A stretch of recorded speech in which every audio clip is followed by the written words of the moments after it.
Assalamualaikum warahmatullahi wabarakatuh. Alhamdulillah, hari ini kita dapat bertemu kembali dalam penjelasan materi perkuliahan Hukum Ketenagakerjaan. Semoga teman-teman mahasiswa dalam keadaan sehat semua dan bisa menyimak dengan baik penjelasan yang akan saya sampaikan. Sebelumnya, saya ingin menyampaikan terlebih dahulu, setelah teman-teman nanti menyimak penjelasan video perkuliahan ini, silakan teman-teman membaca peraturan perundang-undangan terkait ketenagakerjaan, meliputi Undang-Undang Ketenagakerjaan, Undang-Undang Cipta Kerja, kemudian Peraturan Pemerintah Nomor 35 Tahun 2021, dan peraturan-peraturan lain yang terkait dengan pembahasan yang akan saya sampaikan.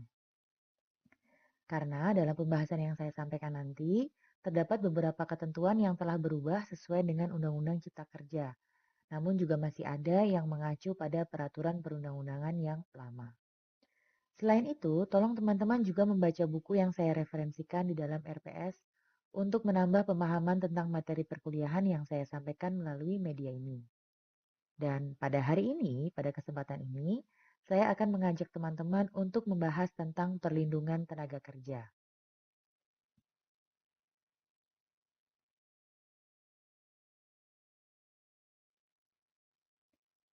Perlindungan tenaga kerja bertujuan untuk menjamin berlangsungnya sistem hubungan kerja secara harmonis tanpa disertai adanya tekanan dari pihak yang kuat kepada pihak yang lemah.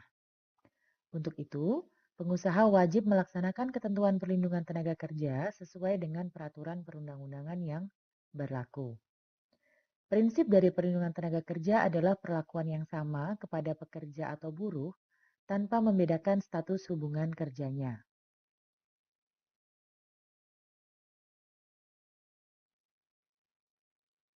Jenis perlindungan kerja itu ada tiga, yaitu perlindungan ekonomis, perlindungan sosial, dan perlindungan teknis. Perlindungan ekonomis adalah perlindungan tenaga kerja dalam bentuk penghasilan yang cukup. Sedangkan perlindungan sosial adalah perlindungan tenaga kerja dalam bentuk jaminan kesehatan kerja dan kebebasan berserikat serta berorganisasi. Selanjutnya, perlindungan teknis adalah perlindungan tenaga kerja dalam bentuk keamanan dan keselamatan kerja.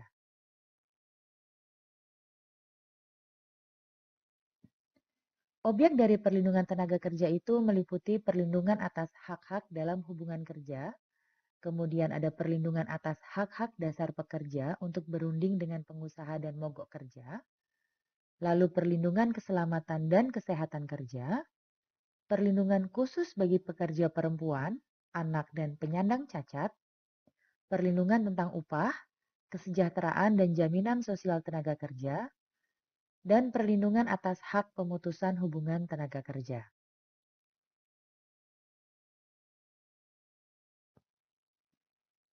Perlindungan kerja terkait dengan sistem pengupahan. Upah sendiri pengertiannya adalah hak pekerja atau buruh yang diterima dan dinyatakan dalam bentuk uang sebagai imbalan dari pengusaha atau pemberi kerja kepada si pekerja atau buruh yang ditetapkan dan dibayarkan menurut suatu perjanjian kerja atau kesepakatan atau peraturan perundang-undangan. Upah ini termasuk tunjangan bagi pekerja atau buruh dan keluarganya atas suatu pekerjaan dan atau jasa yang telah atau akan dilakukan oleh si pekerja atau buruh.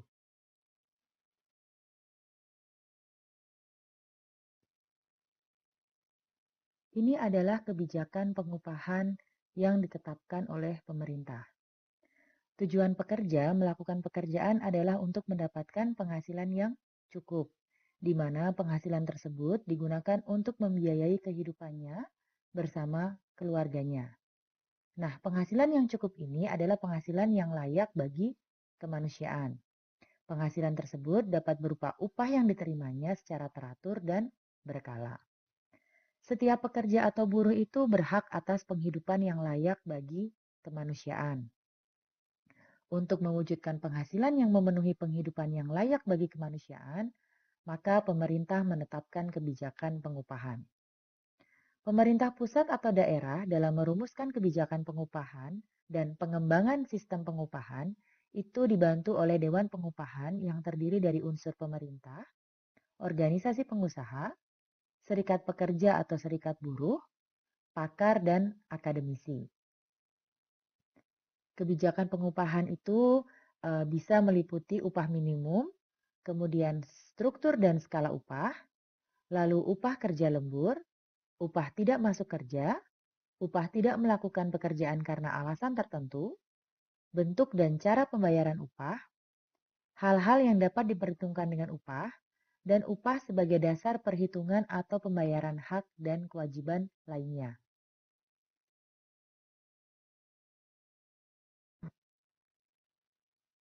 Upah ditetapkan berdasarkan satuan waktu dan atau satuan hasil.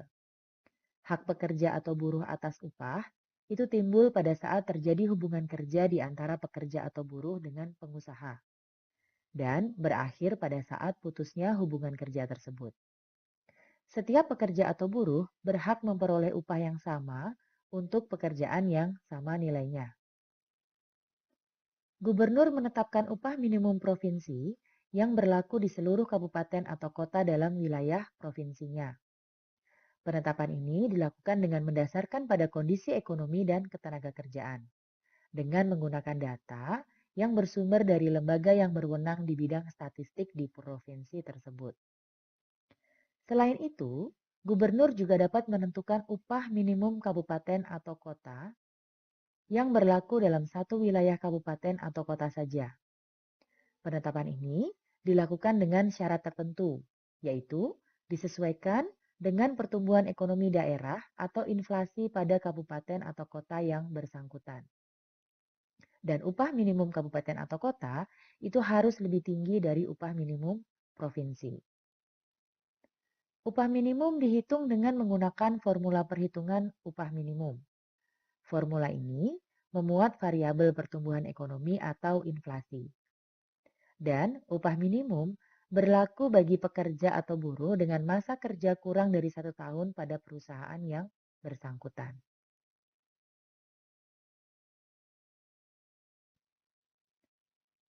Pengusaha wajib membayar upah kepada pekerja atau buruh sesuai dengan kesepakatan. Pengaturan pengupahan yang ditetapkan atas kesepakatan antara pengusaha dan pekerja atau serikat pekerja tidak boleh lebih rendah dari ketentuan pengupahan yang ditetapkan dalam peraturan perundang-undangan.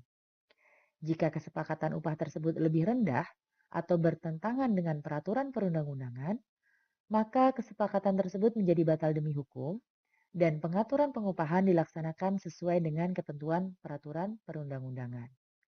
Jadi, pengusaha dilarang membayar upah lebih rendah daripada upah minimum yang ditentukan dalam kebijakan pengupahan.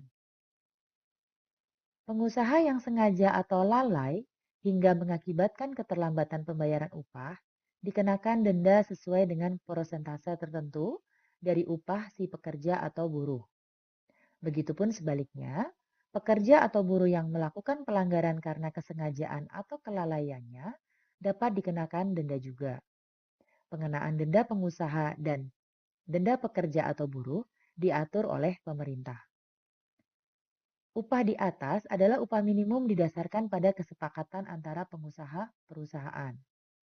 Pengusaha menyusun struktur dan skala upah di perusahaan dengan memperhatikan kemampuan perusahaan dan produktivitas. Struktur dan skala upah ini digunakan sebagai pedoman pengusaha dalam menetapkan upah. Peninjauan upah dilakukan secara berkala oleh pengusaha dengan memperhatikan kemampuan perusahaan dan produktivitas.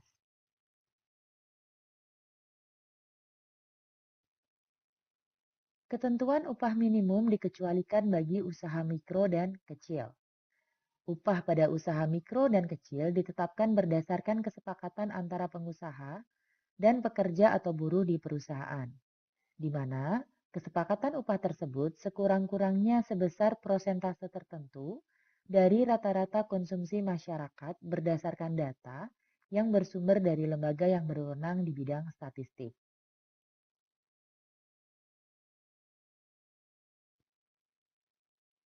Pada dasarnya asas upah itu adalah no work, no pay. Artinya, upah tidak dibayar apabila pekerja atau buruh tidak melakukan pekerjaan.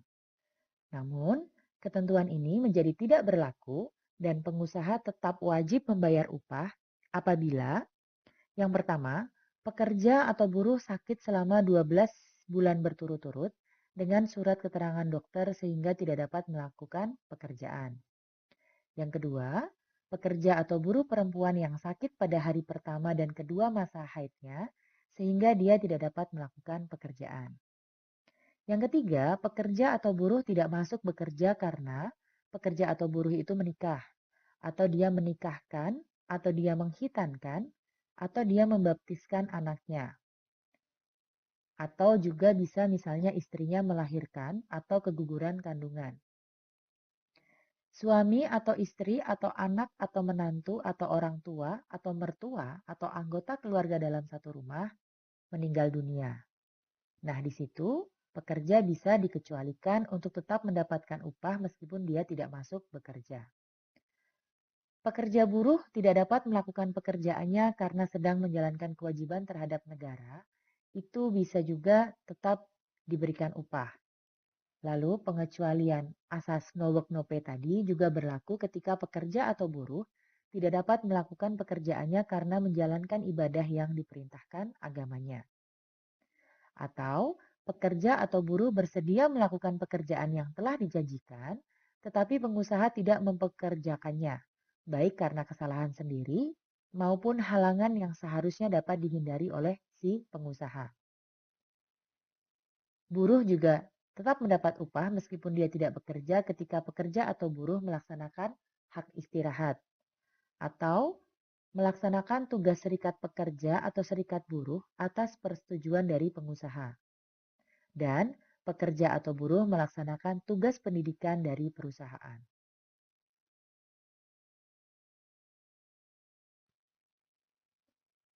Perlindungan kerja terkait dengan keselamatan dan kesehatan kerja atau yang biasa disebut dengan K3. Menurut pasal 86 Undang-Undang Nomor 13 Tahun 2003 tentang Ketenagakerjaan, setiap pekerja atau buruh itu mempunyai hak untuk memperoleh perlindungan atas keselamatan dan kesehatan kerja atau K3. Penyelenggaraan upaya K3 ini adalah untuk melindungi keselamatan pekerja atau buruh guna mewujudkan produktivitas kerja yang optimal. Perlindungan tersebut dilaksanakan sesuai dengan peraturan perundang-undangan yang berlaku. Untuk mewujudkan perlindungan keselamatan kerja, pemerintah telah melakukan upaya pembinaan norma di bidang ketenagakerjaan. Dalam arti, pembinaan norma ini mencakup pengertian, pembentukan, penerapan, dan pengawasan norma tersebut. Atas dasar hal tersebut, pemerintah mengeluarkan Undang-Undang Nomor 1 Tahun 1970 tentang Keselamatan Kerja. Walaupun namanya Undang-Undang Keselamatan Kerja, namun cakupannya tidak hanya dalam hal itu saja, melainkan termasuk masalah kesehatan kerja. Keselamatan kerja dan kesehatan kerja itu tidak dapat dipisahkan. Karena jika keselamatan kerja terlaksana dengan baik, maka kesehatan kerja pun akan terwujud. Ya. Prinsip dari K3 adalah bagaimana melindungi keselamatan pekerja atau buruh guna mewujudkan produktivitas kerja yang optimal. Keselamatan kerja sendiri adalah keselamatan yang bertalian dengan mesin, pesawat alat kerja, bahan dan proses pengelolaannya, landasan tempat kerja dan lingkungannya, serta cara-cara dalam melakukan pekerjaan. Sedangkan kesehatan kerja adalah bagian dari ilmu kesehatan yang bertujuan agar tenaga kerja memperoleh keadaan kesehatan yang sempurna, baik secara fisik, mental, maupun sosial, sehingga memungkinkan si pekerja tadi dapat bekerja secara optimal. Ditinjau dari segi keilmuan, K3 dapat diartikan sebagai ilmu pengetahuan yang penerapannya dalam usaha mencegah kemungkinan terjadinya kecelakaan dan penyakit akibat kerja di tempat kerja. Jadi, K3 harus diterapkan dan dilaksanakan di setiap tempat kerja atau perusahaan. Oleh karenanya, setiap perusahaan wajib menerapkan sistem manajemen keselamatan dan kesehatan kerja yang terintegrasi dengan sistem manajemen perusahaan.